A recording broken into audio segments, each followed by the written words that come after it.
With the film industry booming in Georgia and right here in Fulton County, teens learn how their cell phones can create the next award-winning movie.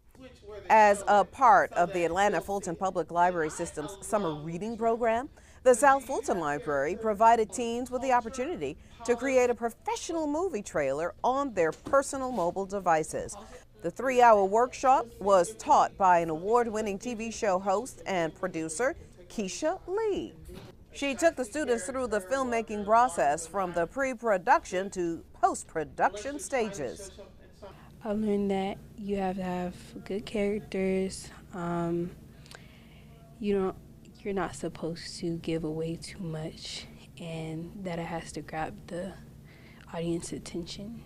I have had so much success with this workshop, and I came up with it because my students, I teach as well, and my students needed something to do in the summers.